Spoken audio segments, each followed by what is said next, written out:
चीन में राष्ट्रीय प्रतिरक्षा के लिए विज्ञान तकनीक और उद्योग प्राधिकरण के सूचना कार्यालय ने हाल ही में औपचारिक रूप से वर्ष 2025 में चीन के प्रतिरक्षा क्षेत्र में विज्ञान तकनीक व उद्योग की 10 सबसे बड़ी खबरें जारी की है।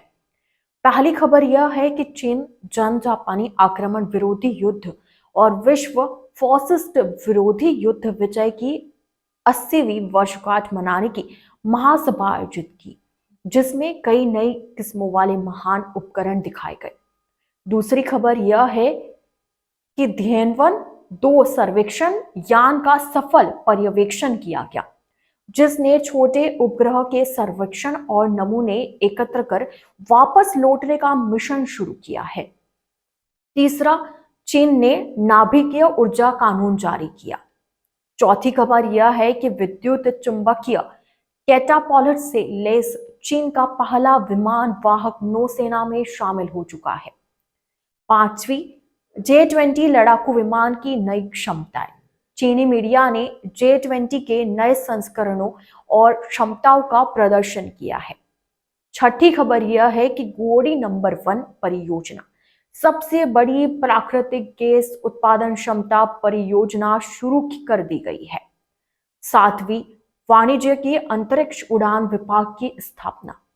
वाणिज्य की अंतरिक्ष क्षेत्र के तेजी से विकास को बढ़ावा देने के लिए यह योजना शुरू की गई है। आठवीं खबर, ईस्ट कृत्रिम सूर्य रिकॉर्ड।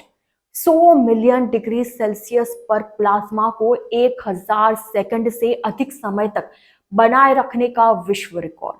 9, ज़ुकोंजी 3.0 क्वांटम कंप्यूटर, दुनिया के सबसे उन्नत क्वांटम कंप्यूटर प्रोटोटाइप में से एक। 10वीं, डीपसीक सोर्स एआई मॉडल, चीनी एआई स्टार्टअप द्वारा जारी किया गया। ये खबरें चीन की विज्ञान, औद्योगिक और उद्योग में प्रगति को दर्शाती है, खासकर रक्षा और उससे संबंधित क्षेत्र में। अब यही चीन में राष्ट्रीय प्रतिरक्षा के लिए विज्ञान तकनीक और उद्योग प्राधिकरण के सूचना कार्यालय ने हाल ही में ये सभी औपचारिक रूप से वर्ष 2025 में चीन के प्रतिरक्षा क्षेत्र में विज्ञान तकनीक व उद्योग की ये 10 बड़ी खबरें जारी की है। पहली खबर थी कि चीन जन जापानी आक्रमण विरोधी युद्ध और विश्व फासिस्ट विरोध युद्ध विजय की 80वीं वर्षगांठ मनाने की महासभा आयोजित की गई, जिसमें कई नई किस्में वाले महान उपकरण दिखाए गए।